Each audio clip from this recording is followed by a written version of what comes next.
Mami say free Africa because your interesting fixtures and results be a PM or World Cup qualifiers so be brave has say. Me say the free group C no. Enra Nigeria kwa we ko win 2-1 against Lesotho. Then yenya Benin so kwa we akwa ko win 1-0 against Rwanda. Na nipa dodo na expect South Africa so mbitime renew omu game against Zimbabwe. But unfortunately for South Africa, ekoye draw. Enti South Africa for draw no. Asama group no, 3 countries ni nyina Benin, South Africa, Nigeria. Obia wo opportunity say obetima qualify e dey akọ World Cup because of enu South Africa for e draw no mukunyae no. So after 9 games no, Benin ababa benya 17 points. South Africa ewo 15 points and Nigeria ewo 14 points. Enti ye nyina ye atwen nyame ya adoma Monday and ye behu di obetima qualify from a group C no. En nyame ya adoma Monday no. South Africa ebebo Rwanda na Nigeria abo Benin. Enti sa 3 countries ni nyina na ken. Obia ehwe so obetimi a qualify. But among these 3 countries no, dear or no dear by calculation onko hwe obi resource pa section na me ko hwe obi match na me dia hwe so a qualify no eye Benin because as it stands now the Benin ehia pa na ye say ni game against Nigeria no obewini se Benin ewini ni game against Nigeria obe move from 17 points e dia akọ 20 points onko hwe South Africa match Benin automatically no wa qualify enti the Benin be hia pa na ye say nyame ya aduma Monday obetuma akọ Nigeria group no wetimi akwaje 3 points no edie free Nigeria ho se Benin timi ko wini se kukuro Benin a qualify se usa hwe Benin option ba ko wa in case se Benin ni Nigeria mpokura ke no mobo draw it means se Benin betima qualifier aje se Rwanda ni South Africa game no South African wini Benin ntimi anse Nigeria na Benin bo draw against Nigeria Benin betima qualifier aje se South Africa ni Rwanda game no eno so South Africa ntimi wini. So in case as a Benin etimi bodrom pokrana against Nigeria, obe move from 17 points at about 18 points. Se South African pokra so ebo draw e woni game ni ma obeko 16 points. Na Benin esusu etimi qualify. By Benin betima qualify se obe play saver. Ajese wakwa akwhye Nigeria no de onhwe South Africa game no. So Benin nyame yaduma Monday. Oman ni nyina ehwe de Benin ebetima ye. On the part of South Africa for so ebetima qualifier. The first thing ebe hia na say, I just say South Africa as in the game against Rwanda. Say South Africa etimi the game against Rwanda. Now I hope he say Nigeria ebe she Benin. Enti South Africa betima qualifier ebe depend on Nigeria. Enti South Africa for no I just omobo mpa say Nigeria be she Benin. No mumum esusu ewini omu game.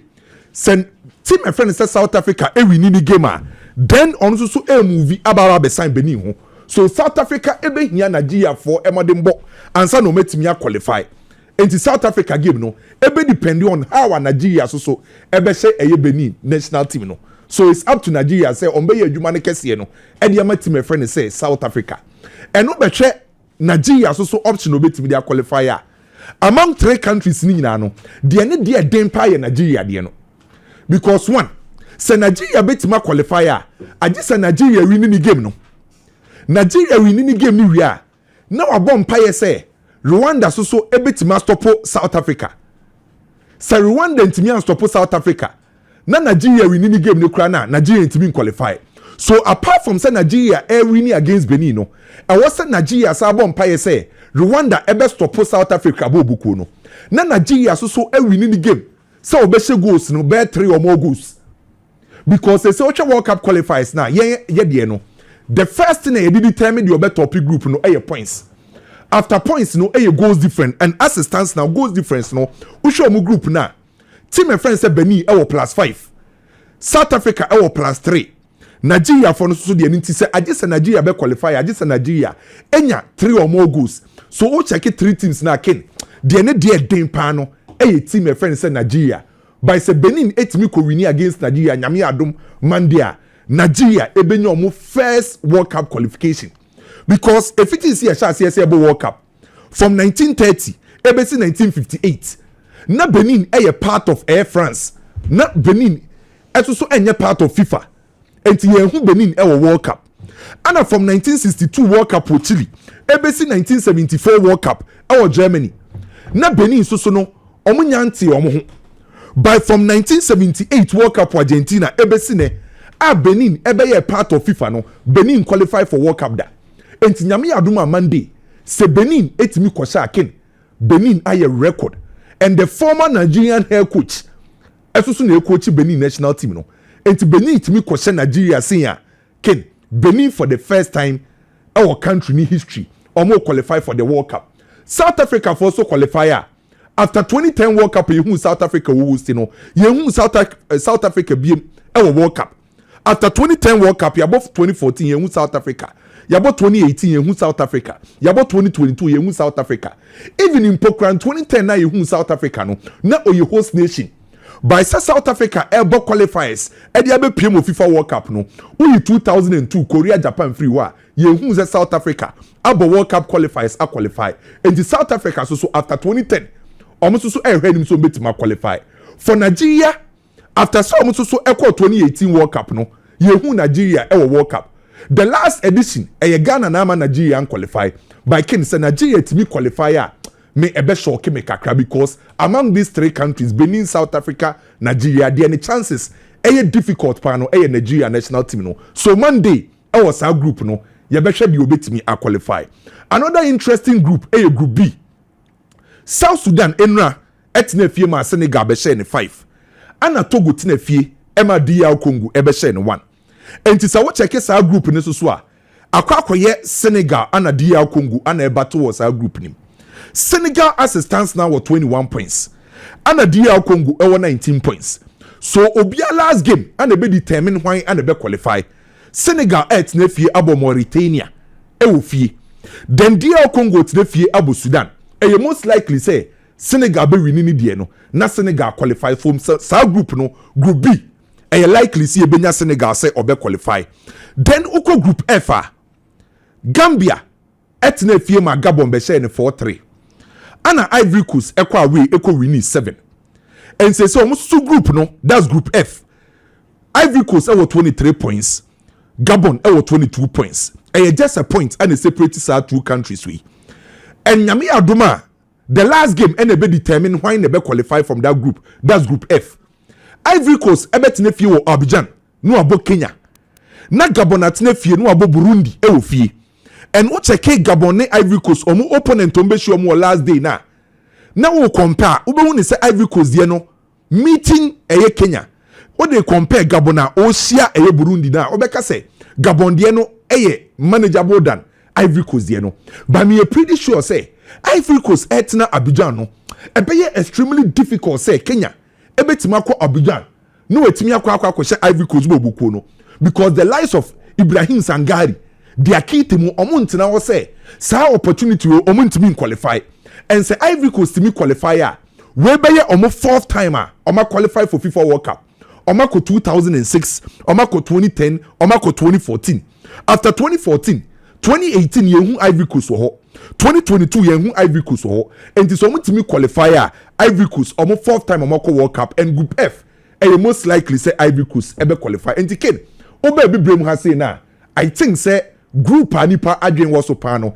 the Benin, Nigeria, South Africa group ne ho ana attention be woso nyame adoma Monday nti ye be twen Monday de ba kosie uko Europe so a omo World Cup qualifiers ne koso Germany HF4 Luxembourg and Shebi ken recently Germany for air struggle pay to the extent say Slovakia mu nyina etimi hye Germany no ma hye Germany enti Germany win game na nura no a big relief at the German national team and Germany as a country. Adia ba kwa na nke beye wanwa pa na yese ye bo World Cup. Yese Germany and qualify. Me ye sure san nke be shock nipa bebre.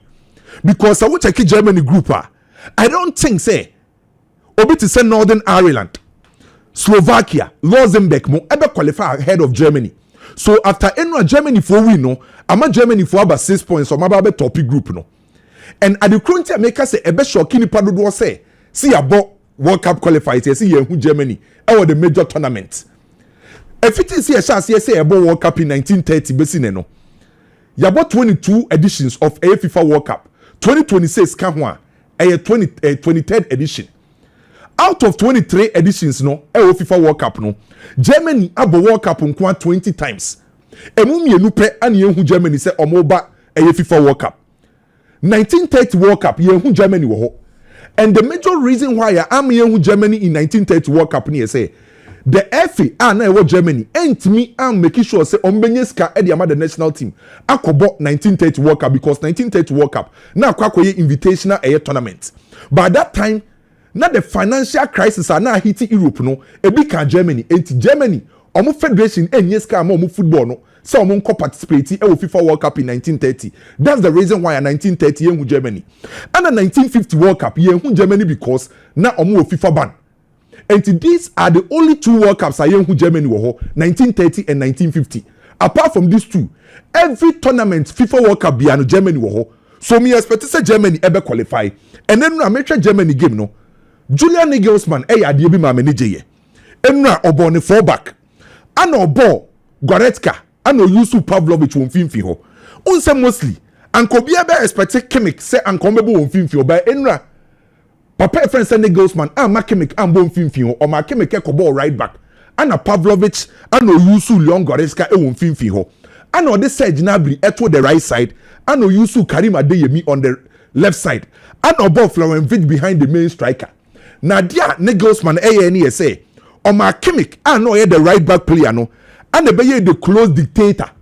And anytime you move attack biano, the close dictator now obey the forward line Branty friend say Kimmich and then the right back and then the left back plus wingers ni no omenya that freedom na coordination na koso enti ebo game ni na wie ken the right back eshegu the left back eshegu the right winger eshegu.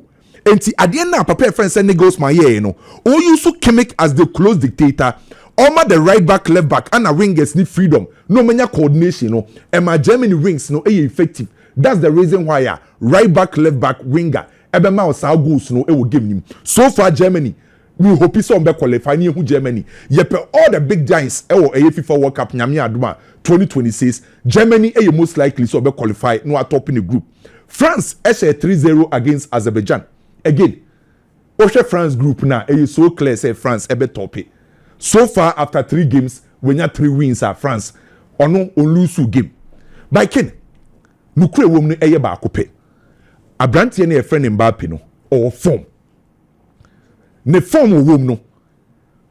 Forget to say Azerbaijan. By say Oshe Mbappe form now for club and country. Obetima ka say on support Real Madrid. Ubetima ka say on support France national team no. Ubetima ka say Mbappe na nkasa na unfili no. But dear ba ko ho this season untimi take away from Kylian Mbappe routine. Eye ne form na wa pick no. And so what check enra go no say na. Hwe baby ana Mbappe gina na obeyin finfin ho. At the time we receive ball no from Theo Hernandez. E won finfin ho no. Hwe kwan of us so e beat about 5 players. How Mbappe etimi dancing the way through. Eye opponent ni defenders no. Na ball ni cry Mbappe no o making sure say ye can be say ball security. Ball security in football a process as a player ni kura ball na. Obe try say obe protect ball no on lose ball no. Enti no atama Mbappe je ball no from Theo Hernandez no. Ye hu ball security say even kura no o beating the opponent no na o say protect ball no. Na hwe angle no o place ball no. Enti say Mbappe form no wo mu say no e wo soro. Let's not forget in the last 10 games for club and country. Mbappe in the last 10 games for club and country or they share 14 goals. I have 4 assists. And the Abrantia na pick at the right time. They ye hoping to say sa form way our picking or the berry because Mbappe our ambition be say this season was so Ballon d'Or. And Mbappe bet match Ballon d'Or na the first thing e be depend on one kasa individual form and in the numbers. And to start our team ya share no obi expect so obewie. So what Osha see ye no wie ya e affect o e Ballon d'Or no. And the first thing e see you hope say Mbappe e bet was our form we aso. Die to so mienu se Mbappe bet match Ballon d'Or na aje so osa hope say ni teammates ni so anya form.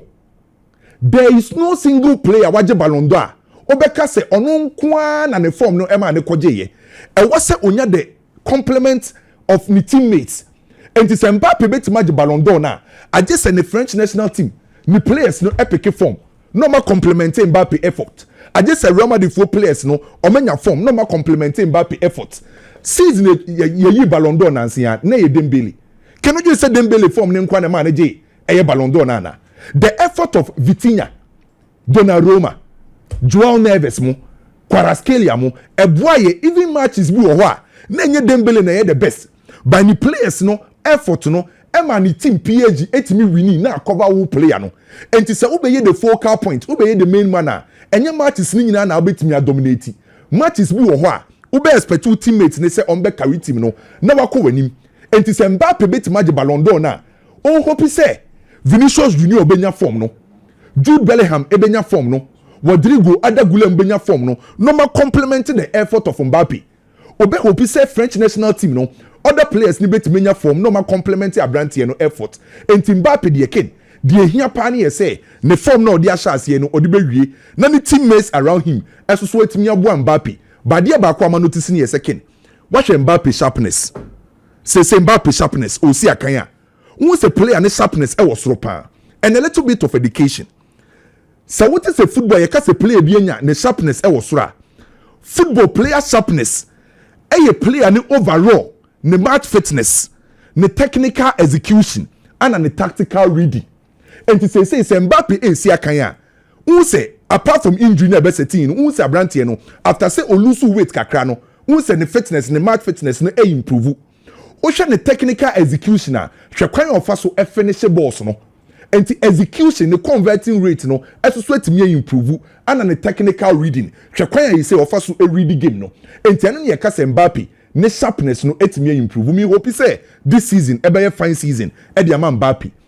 and then we nyame adom e tina matches ni be baba so e wo Europe Spain ebo Georgia our World Cup qualifiers nim I don't believe say you benya shock e wo game we mu me jitu say football there you can never say never bibia betimesi wo football mu by emprempren ya say Spain and Georgia e si akan ya ken e be very difficult say meka say Georgia ba ko shock Spain and for who say Spain e be lose some players bi Lamine Yamal Dani Olmo eni ho Dean House mo nyanya injuries no still na Spain e wo enough quality so betima face e Georgia national team no so we Lamine mu pokura e free ho a still na no omo da so e wo Pedri omo da so e wo Abrantie fence Zubimendi omo Merino ma as usual betima control game ne dia ma omo right back left back Kukureya Pedro Porro mo omo betimi ama sa offensive bite no e wo Spain national team no so we take Spain anim ho a Oyazabal and Ferran Torres mo on for mo nshada enka top forwards ne ho na emum anytime be a Spain be sia kan bia no omo find a way to score so playing against Georgia there definitely make a straight win at the amount the Spanish national team Portugal ebebo Ireland so far so good for Portugal e qualifies nim the first game we qualifies okose Armenia 5-0 and okwa away e ko win 3-2 against Hungary and the two games are Portugal abo e FIFA World Cup ni nyina no Portugal etimi enya 2 wins no adia ba ko about Portugal say ni say ye bo World Cup qualifiers e wo Europe ye ka countries a wo gidie so betima qualifier straight away you the Portugal beka ho because after 1990 World Cup ayen hu Portugal 1994 ye hu Portugal 1998 ye hu Portugal but from 2002 Korea Japan basically every single World Cup Portugal e qualify so recently per country back wo Europe ye ko World Cup time bia be hu no ho a Portugal national team no and as it stands now a lot of expectation and nipa dodo edema this current Portugal team no and the reason why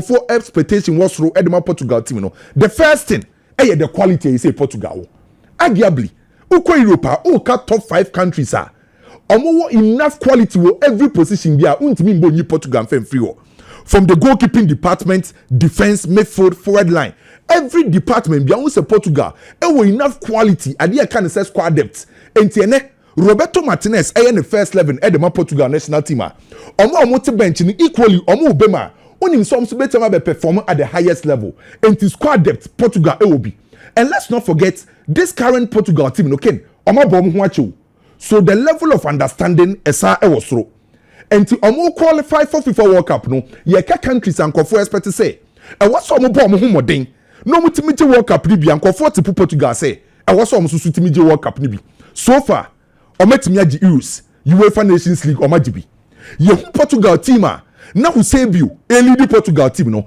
Omo best omo ye during Eusebio mo time. Some back 1966 World Cup akwa di third. Omo nya ewiase mo nyina players that time na Portugal football na dominate because that time ye back 1966 World Cup England. Na Benfica mo na dominate European football. And to no be any say Portugal bet ma akwa World Cup. But unfortunately for them 66 World Cup omo kodi third. And ye benya Figo mo time, Figo mo so ntimi anje. But Ronaldo mo time ni omo ye more successful than any era Portugal football. And again, Portugal so expectation was through. Omo game against Ireland, me expect some be winning. Me dem anu wie no, ma me nko wie group I. Yeah, first mama. Yes, Norway ni Israel, ana Estonia ni Italy. Okay. Ken me so kakra de ma Italy national team no. Because they say Norway for no, e form no mo no. Norway above 5 games, we nya 5 wins. Enya 24 goals are considered 3. Team e friend say Italy. O check your points or more 9 points or more 4 games. And medical church mu say anytime we are Norway ebenya golden generation we qualify for World Cup. Omo first golden generation that was in 1938 and Daniel Eriksson omo qualify for World Cup. And omo national team ne ba form because no money enough quality. And omo ba ya be qualify from 1994 World Cup, 98 World Cup. Omo benya second golden generation. Ole gonna associate mo time. After all the time no Norway say they need players are omo bo at the highest level. Haaland Solot mo even Pokrano Oche Martin Odegaard ma ento mo ne say omo third golden generation we omo betimi dia qualify enti mi suo kakra e de Gattuso any Italian national team say Italy they qualify Haaland mo de omo be say e omo de mbo that is anya no e omo de mbo say Italy wo now mo Italy wo say Italy call World Cup last year your man call na we so man call 2 times in your man call 2 times so man call even 2006 normally world champions.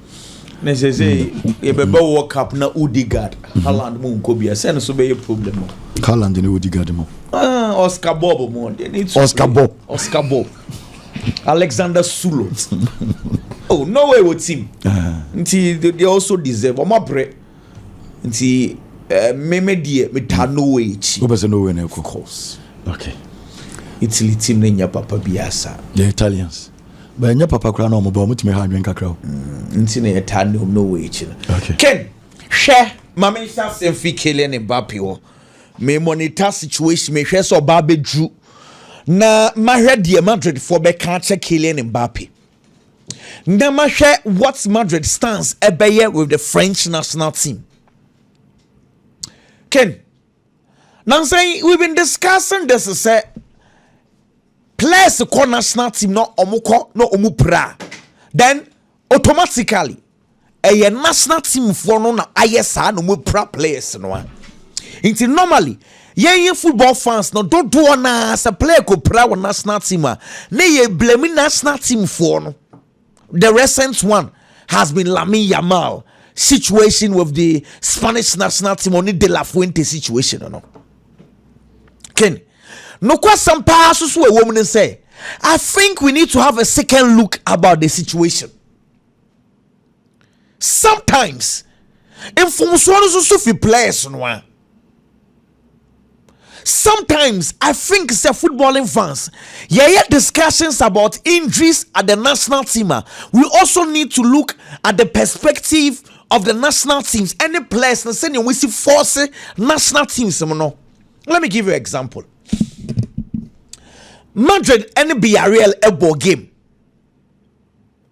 and on the 81st minute more baby Kylian Mbappe eka se we pra na right ankle no won say Mbappe a footballers no man anything from pa o into right ankle no e ne ya and no free game ni mo ne yi ni free against Villarreal and ma Rodrigo Goes e be bobo ni bi into right after the game ye be call international break obi enim say Kylian Mbappe on call the French national team sana ni yesusu because na obi a we brother o kwa national team akoye dey yet say ya yes boy ni beko okay maybe he's going to be assessed by the French national team for no because players ni bi koye and doctors for no assess for instance Bradley Bacola o ko no kuta scan and okoye and doctors na ka so okay we brother no problem ko back Konate na okwa amamo akwa assess no so ono so koye no no so onsna ho into Kylian Mbappe die no okoye on train o. He's not been training because the ankle injury ni ya. Then there was a conversation say boy what's one way pra wo ya den ho bra back to Madrid na Madrid for ne enhwaw and also Kylian Mbappe is there because he's the captain of the team. He's been around the team. Pictures here bar from the French national team training in also a jacket. Now Ojino training no Oshebi. So you are not training. And about 2 days ago, video be bar say Kylian Mbappe or to Trumika or keke ball. Quickly in the France for the bus. Oh, then you training Biana na oye. Name of no ni Konate. Run it because Konate is also in your fit. It's just to keep them fit, keke. Ken. Line up the buy. Konate ni Kylian Mbappe o prana. They are just being rested, no. Konate amobo onibi. Obo Saliba and obo Dayo Pamecano. Na Kylian Mbappe awe pra. No, I start a game, no. How? Se Kylian Mbappe no one or so bobo. Oh, Jesus Christ, footballers. Because right after the game, Didier Deschamps will say, boy ni prano the same ankle injury na o pra o Madrid versus Villarreal no na the 9 year yes see na pra chesa wo rest a ho to into woni bi so rest a ho beto no a aden na o ma ne ball ni bi aden na wo Kylian Mbappe wo so woni say Madrid will need you have not been trained chinchinia mebo no it's Mbappe so obebo and the coach in so amanabo. Okay, Mbappe so obeba. It makes sense to say game against Azerbaijan here. Mani mebo be 30 minutes and now so started crown first half no way in Ephraim because o share game ni bia. Senye say Mbappe ye na agin oye ne nsare say ye nyinu a nko obo 90 minutes. How? Now Madrid are not happy. Madrid for ne buo because say no ne nine no anope yes o Philippines no more in previous days. Say o Madrid a che some san so man mre na oresti afa ne ye kwa the extent of the injury so bet ne fie ache and answer on ne fie nje completely unnecessary. Adia Kylian Mbappe ayi so o me say 1 or 2 games be in the Madrid game na Madrid for a dropping point on one from so. Meaning say the Bible good the French national team Didier Deschamps so on one crowd issues because the players also force who also catch up players in the semester sit out because national team no against Azerbaijan Mateta to bench Christopher Nkunku to bench Toivon to bench it's no way to be more without Kylian Mbappe and Mbappe no so couldn't he have rested? Footballers had too much. Mbappe pay Ballon d'Or aji. And as I say no Ballon d'Or no. E was so amase goals. E so amase assist because now say in common kwa goals and assist. Inti say Mbappe no or ye 50% club so bobo. She said the quest for numbers, the quest for a Mbappe, say or person Ballon d'Or. She say players thing now. I feel Ballon d'Or now kwa yenko fwa konama. Obi a contender for the Ballon d'Or. On person be miss games. Shadi atu Kopama. Chelsea versus Manchester United.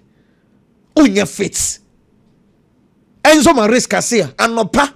Oh, hotel wana Kopama bano say chin chini opeso bobo ni bi.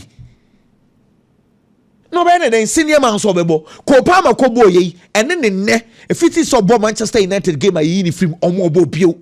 E prana na we prano akoye kese. Say as to when exactly Kopama will come, we don't know. Players ne pre omo pre some of the players it is a problem.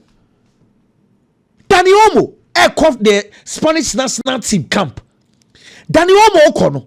Barcelona for trade man Spain for na say Dani Olmo wa bobo bebre into the nine as fatigue ewom omo mani training bebre a edini pra ne beba. And Spain for say we will take care of him. Monday, Tuesday, Wednesday. Then we on training our camp on your training. The only day our man need training in a prane by. It's first of all, then you almost situation, no. Suspend for Maja to say boy no on your fully fit and our own trainer, not our camp here then. Because on trainer, our camper, at least let him come back to the club football. No matter your sasoye, honest so than you almost super sorts now. Sad than you almost so boys, no. National team says I almost there because Obia per se or co-work up. Senya sir. Boy no so Spanish national team camp. You are not training. When situation is say baby obo born edru no because then the almost situation is obo kakra na Femi Lopez abebo kakra but now say Femi Lopez e pray no wabo so many games into at the pressure beto na nine no so Barcelona for catch one answer na wo national team. Yeah. See boys in this situation. Had you say ya keka ko baby a clubs na national team no ntokwa ba be si omu ndem no nyentokwa ketwa once a PAG omu dwadede di show sad because Dembele situation no say up till now Dembele so there no aye bibi ho Dembele bo against Toulouse game no wa share 2 goals and no pray and also okay we pray dia unko national team but France for say we want to check akwa no koya no mama na kobo ball ofi bench e buy no sanso pray free me up to ne Dembele see ne dadem. It says we are heading towards that direction. And I pay Madrid for experts say Kylian Mbappe to come. No be draw. Me sure say the Madrid for ni be on be chi ne nim pa de na Kylian Mbappe ayen. We all pray. Nyanka san me empire no pay. Won say me a team Mbappe. Me a team Mbappe. Inti I am praying say he will be fit for the Clasico. Because they say Dinhausen we pray. And Ram Franco Manstantuano ono so mato and crass omra ono so swepra. So the kind of injuries are air mass or Madrid camp no and you're pleasant. Well, you're trying doctors for near with the extent of Kylian Mbappe injury, but it's a sad set the right ankle now plan one was sounds so preview. Yes, sir. Footballers obi o 2 week be brebe no. Wo ankle no bi bia o. Anu na odi ye bibia. Well, Ken. Mami no mbon komo bi kakana men samra you. Here. CAF World Cup qualifiers na yebo no. Mami ntwem adwen nyina nsi ade ba ko so CAF should be very careful ade na mo ye no. Second place no. One say almost samra no. Up to now, CAF nye clear with it. FIFA for so check on website omunye clear with it. Yanim say the obedi second bia no. We check your pointer. Na afe yafa mo amobe qualify na mabo. Now, Eritrea I withdraw from groups no. On say Eritrea or Morocco mu group and wa withdraw. In that group I have 5 teams. Kibacho say omoye 5 teams, other teams near 6. It is Sawoka so did the same number of points and they judge all groups that you are not being fair to Omo Morocco group no. Say it makes a lot of sense because Omo be less number of games. Inti was a CAF take a decision on that. Send beya obia be at par. Then you was on the 14th of March. There was a secular beer, a call can't menya sa calf. Let one. A call when you are ken. We are let away if Cairo. To all member associations affiliated to CAF. Now, mean wasted time. Or check the last paragraph, point 1, 2, 3. No. Check it. Point 2. The criteria to determine the best runners up after excluding the results against bottom ranked team. Or the team withdrawn. Basically, the channel say no, CAF say obi ohi wo group bia no you bet set the point e dey free me pam cho eno ye for second rank teams nko first of all nka ho. Second, mama back to the table. Empacho nti se ne be ya won confuse wo ho. Second for no. Ya be ya mu table a. Wo group no mu no, di ori e wo group no mu no. Ya beti sa point ni e dey free o point mu. Just to make sure say ya fair to all the groups because groups ni bi wo ho a omo games omo bonu esha. It's for instance, Egypt di okọ Burkina 18 points. Then so Burkina enya 6 points from Djibouti ore.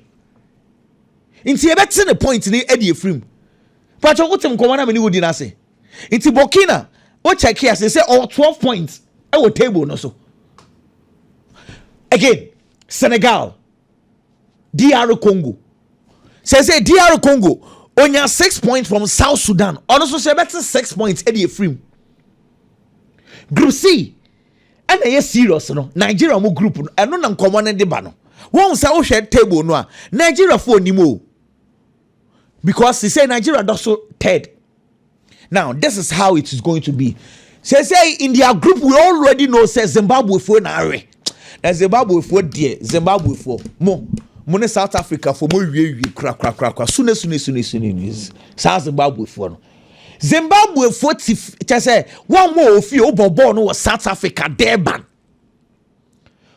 obo draw on fan kwaye hwe wo sha on fan kwaye hwe I to say Ghana ye pe win a qualifier akọ World Cup na ye ko hia ebia Central African Republic ni fie ontimi mo ball and wo be ball no enkran na just Central African Republic for na be yire yen na ye ntimi an qualify who say ya na Zimbabwe for the if you check the group she say Zimbabwe for na the last team it is will be placed second after the last round of games no you better points a hunya free Zimbabwe for ni nyina de free ho Benin for nya 4 points from Zimbabwe South Africa nya 4 points from Zimbabwe Nigeria nya just 2 points from Zimbabwe but what I say it is Nigeria places second. You better just 2 points. Now, you don't have a table. We are sure some common many wouldn't what you say. It's the second round team, you know. I was a half for backline because there was a secular beer, a core. National teams, you know, but calf are being careful. I can't one game. Calf should come out clear. Say, secular na core, you know, and one year use. Send your bear. Young Cobon ye near Besho be nim near the Abbess Samrano. Now, to the groups itself. In fact, South Sudan for no. Any the main Sudan mo group na person no din komo. Ken, kwesi appear disappoint me. Kwesi appear with disappoint me. Papa. Name me say Sudan for no. Ebe rani show no. Because as at match day 5 for Krana Sudan be 11 points. No me lead the group no. Satam na ne say Sudan for betimi qualify for World Cup. A fiti war. Sudan above 4 games. We lose to 2. We draw 2. We lose to Senegal. We lose to Togo. And now we intimiate Mauritania. The last 4 games, 2 games I will lose and we draw 2. Sudan ani yesu say obetimia has Senegal for in the World Cup. Say Sudan for ayera. All of a sudden, I don't know what has happened. It's AFCON normal qualifier no more. Ashimia. Just unfortunate say Sudan born about from sir. It is Akwesiapia or you out. Senegal money they just need to win their last game. They are through. Ken Afi. Nigeria, Benin, South Africa on common idea. Me besi ebe run baby because emrani draw ye beka game ni want some. Nemo the Ivory Coast ye no. Any the Gabon ye no. We cannot discuss Africa World Cup qualifiers and not have a discussion on it. Okay.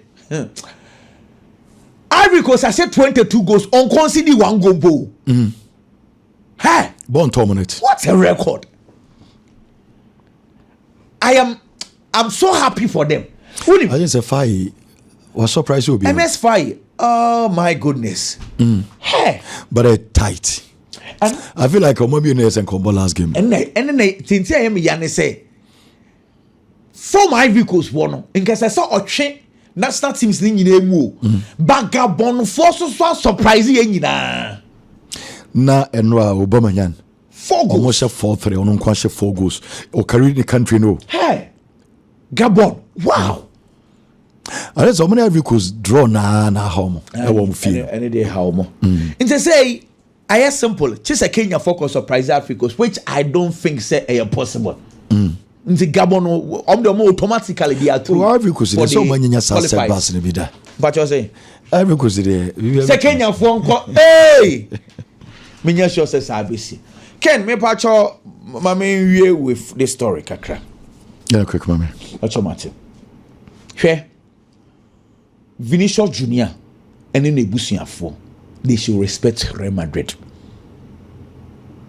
Ken, I want to repeat. Vini and in ebusuafo should respect Real Madrid. Can you imagine? Story I obey say omo dream say Vini eba Madrid be accept for 3 days off. Say on any girlfriend in your issue to Oko Pacho. Oh. That's when you're broken heart and so free baby on na. Why dream with the work crana? Vini Ankasano, bear 2 weeks in ye, minim dear to no. Tio, Bema, and I work on your girlfriend, Virginia Fonseca. And I want a championer, and I work with him, Bema dear, Bema do dwarf, in fact. Mema dear don't want to him. And a Vinicius Junior work him. And a girl now in the year mono epicasa. And wabe can somewhat wanting. Anano, sa ana serve and be can say.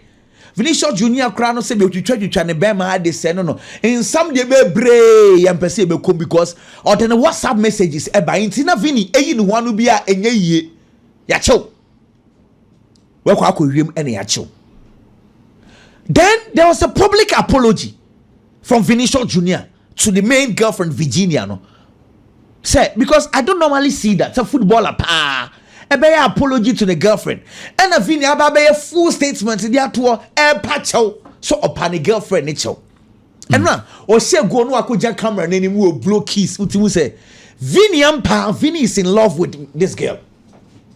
Footballer said the minimum say omo dono to sisi but utimu say kwabrane wa todom odomu pa na Vinicius Junior tom wa pacho e social media so wa send flowers e de ko yes still na girl nim fi no wo ho na girl na e video na auto I'm lonely nyumu bi na inti em say e have Vini psychologically Vini is not okay inti Vini abone maame ama na maame ne say Vini enkra in fact on ask for permission na ombra Brazil because me no can say Vini mu Asia nti ko ba Madrid no be ask for permission bi na wa rush ko Brazil akopa girl ne chow abba Virginia no heavy na Vini aden odo bengo ati won say ha the Vini no girl na ewie no senior to the extent say onu benya kokodre kogina Florentino Perez ene Jabi Alonso nim say mom 2 days 3 days off because me girlfriend enya is no ko pacho sasai enya so pacho no kemin kasa enya so pacho why ya chop kogina Madrid eni ma ko cancer Madrid ko bobo ya ma wo off days na ko pacho because you are in love or me say one game pay HHB as enya hwe lekin odo benko odo say Vini situation uti Brazil for no players ni o guess ni dey so nim say that dey sitie na unim say odo ni pa cross say ye hwem o so nim say wonya na we ni dey wo ho nti na otwa fa ho kaka sa no ko na ekwatija ba ko de pekasa ono ne dey say na evidence ni nyina bae twitwa WhatsApp message na wo yi ho anu bi enye yi ya dey say ya chop nko nti ne say watchre message girl name fee wa send ne ma girl name fee me sure say so ko share girl no one on one pa face to face I feel like it's be a Tatiana Beckham was a video man 44 years yeah no ma me so young woman enti say ma me no so mradia na je so kodu a ma me no ene ne beko oni ebusuanfo kwa kwa so they be na Vinicius Junior gumeme no ede brother would lose first game Vinicius Junior Biggie brother we di boni a o do ma me we chi ko pacho oh but one second san esa ka brotherhood you ana big say ka kwa na ka ma me di chira na ejina oba akro yes and the kind of relationship am yeah me sure say and never ma Vini any abresa because some Vini was catching a Fonseca be kuma mun sem nim ska okay Debbie that's how ko fuska Debbie akoma mun sem de kenem feska ho sir anka papa panyin akwara ketwa small girl 20 years papa na ye panyin boni enye akwara 20 years mi ka chere papa be 50 something was me ma last chance ebcba ma me mfiu o ka chere ne papa panyin so o man the last chance say ebcba ma o mfiu na nya akoma mun sem akwara be de akata ne papa na ye panyin boni so anka akwara sa no kokko de o akwara more than 18 years there untimi nkasa papa ne ye panyin boni because emrem no illegal nti kena koma mun sem de yenya Vinicius o ma me di wachi dia na chesa de ne mu edin critical yes very critical and oya bema this should be a photo to bema bia Fonseca momo scanner sekani ane ma me di na chi kopa ehia ni acho yes influenza kena na meka akuma mo asem ni de enu sekani se wo fomana on to Vini diene Vini diene ba ya week kura de etimi club be free o influencer sekai we di o discover ka ko patch up we there so be $1 million be dey record the girl no and me sure say Vini nim girl ne worth o ye we wie so dia girl na wie no says o ya de bia ni ne de be oti so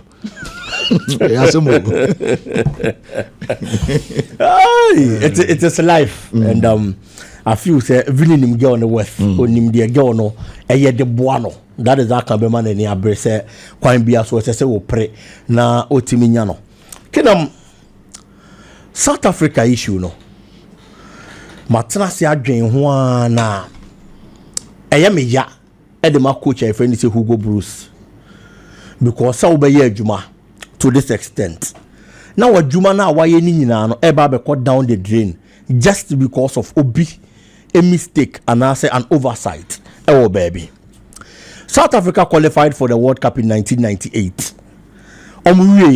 they qualified for the World Cup in 2002 the bema when ya bresa obo World Cup na obetimi asan so akwa bobium ene say o testi World Cup na obo hu say World Cup na de obehu mfaso benefits a World Cup ne de ba in time be a World Cup ne be so time be a World Cup ne be si o me say out on the World Cup when you be brace obesan so akobium because you know the kind of benefits a World Cup ne de ba it is our Ghana when we qualified in 2006 2010 2014 2018 young qualified e be a topic a huge one for that matter say Ghana after 3 successive World Cups yentimi an qualify for the next one which was in 2018 in 2022 ye fa kwan bia ye be fa so bia sa de be ya ye be qualify for the World Cup na yetimi akoyanim to the extent say ya bo qualifies the we na ye ko bo playoff nimpo no we have to go for another coach I feel so no ni betimi aboa no ababa be boss a playoff ne de amaye eventually Otuadu came in and the Ghana qualify these are some of the things World Cup no etoda etimi de brew. Aside that, I remember saying in 2006, when Ghana qualified for the World Cup, Ghana had a free advert on CNN. Some of the big media houses say we are say, at that time, it was rumored and reported say, Ubenya Bayer 60 seconds advert on CNN. No, it was close to $1 million for some period of time. But Ghana are free just because they are qualified for World Cup. It is South Africans and after qualifying for 2 successive World Cups, any their World Cup ne deba. Since then, Oman qualified Buma, but 2010, Oman 4 years Oman benya World Cup na hosti because no man was a team in Ekita to qualify for the World Cup. A problem. They have to get to the hosting right. Said they bear benefits now World Cup. They but on science when you be and Omunya 2010 Omu host here as the host nation they were part. Yeah, bought 2010 we and South African teams can qualify World Cup ni biom. Omu hwehwe mu an omu so omu pe coach obetimi aboa omu no do omu qualify back to the world stage and omu kofa Hugo Bruce den buy Hugo Bruce previously no aje AFCON e wo Cameroon Who team no the J AFCON now? Nobody gave them a dog chance. Players are known. Players are big. You could get 1 or 2 players in the squad. Vincent Abubakar anom wodi kaka. But there were other players, it's a Baso Gogonom, Mukanjo nom, and any pen momo. But we put it together these team, these players at the ball African Cup of Nations in the J. It's South Africa do this stage. Omu probably obetimi a build the team amomo. Omu probably obeshe project amomo. No matimi a qualify for the World Cup. And omu say Debbie, yanko for papa we name fanamra. No mna boying. Or buy or pick players from the South African League. And okay count boom. Most of the players are local based players. And our chance yes or she team no. Beginning it was very difficult. And yaman koye 2021 thereabout. No more criticizing no. Omo Bonachi. He kept his school or yana juma. African Cup of Nations the course who Cote d'Ivoire. And a papa the chair will be as a juma no bet me aye. He got the 3rd place for the South African team. You real AFCON no another task that when him saying qualify for another AFCON and then qualify for the World Cup. Papa na build the team na bon kaka. He's on the verge of qualifying for the World Cup. Now, you say penyi bia kwa koye mistake. Ama ya test South Africa points are. South Africa now as a group ano mo dem no. Now it look more or less like Oma qualify World Cup na wie no. Afei papa na juma na waye ni nyina no. Se Nyankopon amemo a juma no ya in vain just because of obi negligence. And Hugo Bruce is the man I feel for. South Africans ni nyina. I am sure say obi abedi atum say juma say coach ya de boa team. Coach ya de boa country bia and one papa na ye no. But unfortunately they might be missing out on the World Cup. Game are all the last game against Rwanda compared to the other group game. Benin in Nigeria there no, South Africa there therefore. But you ask yourself again, say South Africa didn't kanya akwanya. What fie abo eye Zimbabwe. Wantimi anhye. Wo hye ya ebia nkan komo ya ye di different. But ken ushishe team eboa wo ye bibia wie na bibi say to a psychologically me you sure say mrante na ye down. I was a South African company for ne. Na ebia because Nigeria ni Benin game no. BBC wo and South Africa nya win our qualify for the World Cup. So man working on the minds of the players psychologically. Ebe affect mrante na ma. When that so omunya na say Nigeria the BBC omo dey qualify in pono and hwa na mrante na ntimi anya. Looking at the kind of a Juma omaye ene dey akọ so for me say ekoba so man ntimi an qualifier Hugo Bruce na yama na me feel the man. Ken say player ebe decide say omo national team biem no be call retirement na after 1 year country ne president ebe frɛ no ene na tana say aye meeting ombe meeting na we na player na kasa wa rescinding the decision or sign so abebo World Cup I'm sorry obaba abebo qualifies and I say or say abebo national team ni biem no share the kind of player yeah any quality you possess and this is a clear case of a player I friend is Aubameyang. Qualifies now no. There are times that you need big players on best pay up amount. Say we are there. And also big Gina say yes, me na me player can see on mine to nani and ni beto me menim. It me make Gina na me see akanya momo. And now France game no money Azerbaijan boy na. The first half was very difficult. They needed somebody who be a difference maker. I want to Kylian Mbappe be a door no be a flat gate no.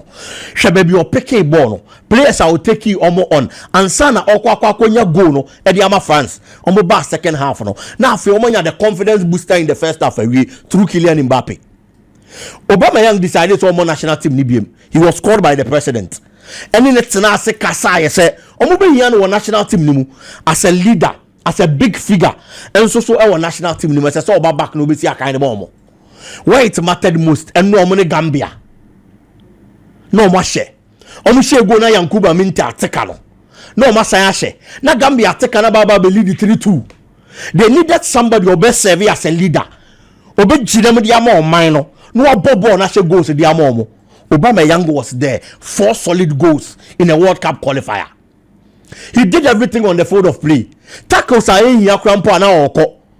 Akomano was true to the extent say oye adwuma na afei na osan so ne amanfo acha ase ko park ne so e ma ne nam so ma ne san kokodi a red card to me it was needless to do but they be ameka sa akoma nim ni uraba Nti player Gina Park so a bibia betimi asi at any point in time will be overreact na kwa card said yaba but na Juma as a leader on the field of play he did it to perfection. I wish he sent Common Ivory Coast in qualify for World Cup no because the kind of football Gabon has played in this qualifies and the kind of resilience I almost show our World Cup we no ken I do almost say fata sen komu kokopiem a World Cup proper but unfortunately ebia na yedin e dey amon because their next game Cote d'Ivoire tenefie no abo Kenya already in the first round Cote d'Ivoire kwa we oni Kenya kokoball 0-0 on tenefie na at this state a ohia qualification no Kenya mama ye problem enso mfama no Gabon bet tenefie no so abo Burundi one of the weakest teams in their group and me who say Gabon so benya the 3 maximum points to probably ebia na play off ne baba be ye be boa Gabon but whatever happens, I think that they've been a very good revelation in this qualifiers. Can Kylian Mbappe injury no? Asemne ya onyina ne say Real Madrid is really going to suffer. Seriously speaking. Say otena se na ohwe de asi. Ohwe Kylian Mbappe in a Real Madrid shirt this season. With no disrespect to Vinicius Junior any other player or Real Madrid bobo ko ni mo. Say pe player this is really the go-to man. And the Real Madrid Bobo na Kylian Mbappe. When we talk about someone being a go-to man, he's always available. So Madrid they kwa kobo game. Na Madrid the player I obetimi account on. Obetimi rely on. So Adiana a friend say go. I dey win sebano. Obenya bi the Real Madrid Kylian Mbappe. Since was stepping foot Real Madrid bobo ko ni no ade bi ese player ye no de boa ni team bia no abrante na ye de boa Real Madrid bobo ko no it is a Madrid kwa ko games ah look at the kind of performance of Dine the park so Vinicius Junior no mo they come with the support but Vinicius Junior this season and as a free last season ever hasn't been consistent with the form obebo papa kakra ma o mobiem fa ma it form na so na fe assign so dum Jude Bellingham, one of the players on man numbers power Real Madrid bobo kunim on also from last season ebano injuries hard brand na on to mean challenge stay fit and consistent in farmer Real Madrid the only player or buy Real Madrid bobo kunim what show form of consistency Real Madrid bobo kunim consistency in terms of performance consistency in terms of play and the consistency when it comes to the goal scoring form. You will be one more bit to be a consistent American, but not all aspects of the game. Maybe I know about good football, but on more numbers. But when it comes to numbers and good football, Kylian Mbappe has always been there for Real Madrid. But quite unfortunately, injury we have been so when to me and your fitter, the Real Madrid team suffers. And quite unfortunate, say Xavi Alonso are preparing the team. Now look at all the pressure. or shots here very well. Now at the time we bring here all the Arsenals, all the key players. No, I feel the prayer. I am hoping to have anybody me fit. Now we see a kind of Madrid bobo kono. Can Kakebi on Andonia Rola. I'm hearing say bomb of Fobe extending a contract, and me Gidi said that is the best thing. A bomb of beating me aye. And football no. Looking at the prices of players. Any BBR. So when your coach or team build the team now, top players are relatively unknown. Now sign so tongue any kesiye. Now sign more good performance or park and so on. Me assure say also for coin bia so now keeping no. She players are bomb of a tongue. She bought omo the tongue Dean Housen bought around 50 million euros, sold for 50 million. She Elia Zabani bought for 22, sold for 60 plus. To Paris Saint-Germain or to minus kekes muni obi awie ye no was so a new recruitment or performing better per the first 7 matches in the Premier League than even last season. It's economic wise it makes a lot of sense to make you such a coach in terms of performance one man bam of the best ever performance in a league season Premier League anymore. The position number 9 no more dibida but points no only the D9 for no be any bida emfama bomb off and performance and so economically or wow into the be the see quite to make you such a coach. And I feel that the best signing for Bournemouth for the past 3 seasons has been coach Efenisa Andoni Arola, and it will be good so make you coach and not to Juma Para so the Amo Mokena. Well, Biggie, made us say, Momentua a young comedian so.